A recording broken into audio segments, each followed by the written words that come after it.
কোথায় গেল লাইন? হ্যাঁ, যাক সোজাসুজি চলে এসেছি। হ্যালো, ওকে চলো। হুম, আচ্ছা। সন্দীপ হাত তুলছো কেন? কি বলতে চাও? সন্দীপ, আরো দুজন বন্ধু হাত তুললে কি বলতে চাও?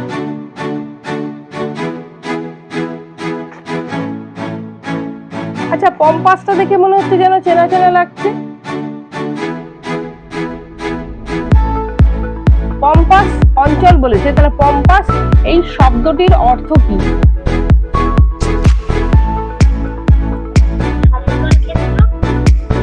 হ্যাঁ, শব্দটা কোথা থেকে এসছে যদি একটু বলা যায়? যদি শব্দটা কোথা থেকে এসছে বলা যায়?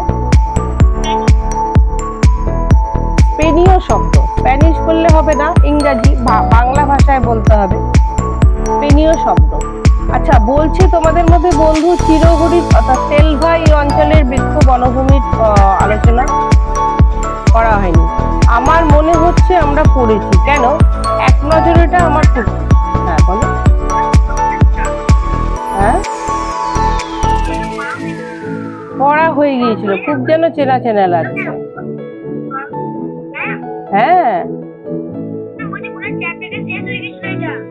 পুরো চ্যাপ্টারটা শেষ হয়ে গেছিল। দেখি তো তোমাকে কেমন, দেখি তো তোমায় কেমন দেখতে, একটু ক্যামেরা অন করো তো দেখি।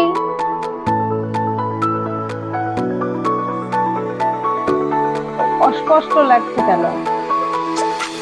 এত সুন্দর কথা, এত মিষ্টি কথাটা দেখতে কিরকম হবে? আচ্ছা, একটা প্রশ্ন বলো, ক্যামেরা যখন অনই করো। আচ্ছা, পম্পাস অঞ্চলের যে বিস্তীর্ণ তৃণভূমি কি নাম?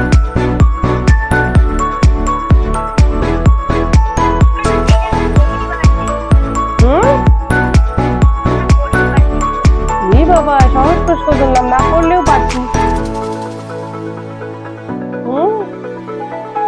এত অস্পষ্ট কেন ক্যামেরা? কি সোজা প্রশ্ন। এই অঞ্চলের বিস্তীর্ণ তৃণভূমি পম্পাস তৃণভূমি নামে খ্যাত। আচ্ছা, এইখানেই একটা নদী অববাহিকা রয়েছে, নাম লা প্লাটা। লা প্লাটা, যা আর্জেন্টিনা এবং উরুগুয়ে দক্ষিণ পশ্চিম থেকে এখানে অবস্থান করছে। ওকে, অফ করো। পুরোটা পড়া হয়ে গেছিল, তাহলে তুমি পড়নি কেন?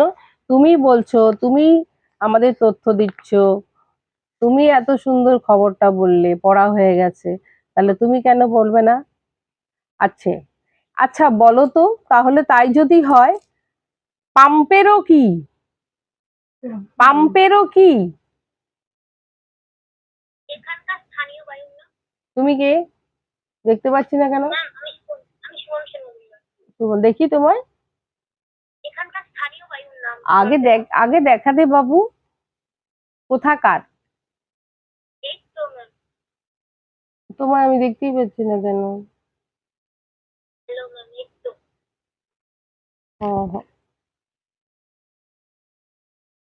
আবার একবার ক্যামেরা অফ করে অন করো।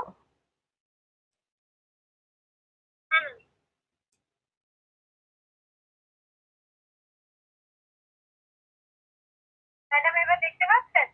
হ্যাঁ, আচ্ছা। এখানকার স্থানীয় বায়ুর নাম পম্পেরো। কোথাকার স্থানীয় বায়ু বেটা? পম্পাস অঞ্চলে। সেটা কোথায়? দক্ষিণ আমেরিকা। কোথায় অবস্থিত এই অঞ্চলটা? আর্জেন্টিনা। দুটো প্রশ্ন করা যাক, কারণ এটাও খুব নামকরা এবং মাংস রপ্তানিতে স্থান রয়েছে বিশ্বে। সাংঘাতিক ব্যাপার, কেমন একটা অদ্ভুত শুনতে লাগছে, তবুও কি করা যাবে, যেহেতু পাঠ্যে রয়েছে, এটা একটা প্রশ্ন হিসেবে আসবে, দিলে তো উত্তর লিখতেই হবে। তো এলাকাটা বলছে বিদেশে রপ্তানি করা হয় এবং মাংস রপ্তানিতে এই অঞ্চল পৃথিবীতে প্রথম স্থান, মানে ভাবা যায় না। তাহলে বলতে হবে, বলতে হবে। কে বলতে পারবে গুছিয়ে উত্তরটা? 3 নম্বর থাকবে। একজন বন্ধু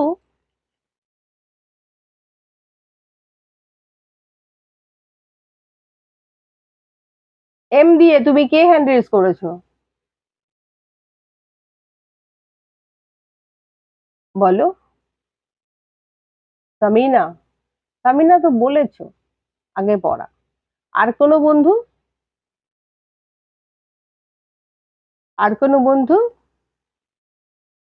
সামিনা, গুছিয়ে আনসারটা বলতে হবে। দেখি শুনি।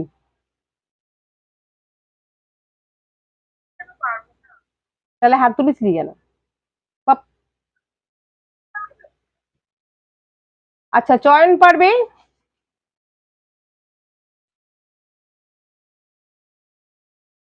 চয়ন পারবে? আর কোনো বন্ধু পারবে? কেউ পারবে না? যেই বলেছি গুছিয়ে বলতে হবে অমনি ভয়তে হয়ে গেল। হ্যাঁ, প্রশ্নটা হচ্ছে দেবরাজ, প্রশ্নটা ছিল মাংস রপ্তানিতে মাংস রপ্তানিতে পম্পাস অঞ্চল আর্জেন্টিনা, যাকে আমরা জানি, পৃথিবীতে প্রথম স্থান অধিকার করেছে। যদি কিছু বলো। Very good. চলো লেটস স্টার্ট, বলো। ম্যাম, যেহেতু এই পম্পাস অঞ্চলে বৃষ্টিপাতের পরিমাণ কম এবং পূর্ব দিকে বৃষ্টিপাতের পরিমাণ বেশি হয়, সেই জন্য এই পম্পাস অঞ্চলে পশুচারণ এবং পশুপালন খুব ভালোভাবেই সম্ভব হয়। তো সেই জন্য এই অঞ্চলে মাংস শিল্প অত্যাধিক বৃদ্ধি পেয়েছে এবং দুগ্ধ শিল্প এখানে নির্মাণ করা সম্ভব হয়েছে। একদম ঠিক। তারপর এবার কি কি চাষ হয় বা পালন হয় একটু যদি, এই কি কি চাষ হয় আর পালন হয়, এটাই তো সোজা ছিল। দারুণ কথাটা ধরেছো, তুলে ধরেছো। এবার কি কি পশু হয়, দু একটা পশুর নাম বল, ব্যাস হয়ে গেল আর কি। এখানে বিভিন্ন ধরনের গরু, ভেড়া, ছাগল ইত্যাদি পালিত হয় এবং তাদের থেকে তাদের দুগ্ধজাত যে দ্রব্যগুলো সেগুলো খুব ভালো। হয়ে গেছে, উত্তর হয়ে গেছে, আর কিছু নেই। মাংস, দুগ্ধজাত দ্রব্য, আর পশুর চামড়া, পশম, চর্বি, এগুলো সবই ব্যবসায়িক কাজে ব্যবহার করা হয়। এবং মাংস রপ্তানিতে এই অঞ্চল পৃথিবীতে প্রথম স্থান অধিকার করে। একদম ঠিক, পুরো ঠিক। পারবো না মানে পুরোটাই তো পারলি।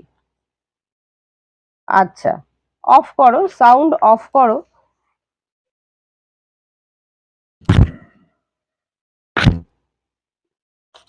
আমরা আজকে নতুন কি পড়বো?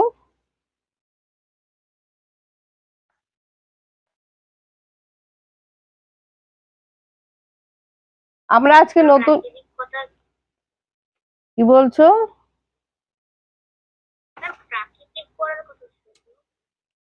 বুঝতে পারলাম না তো।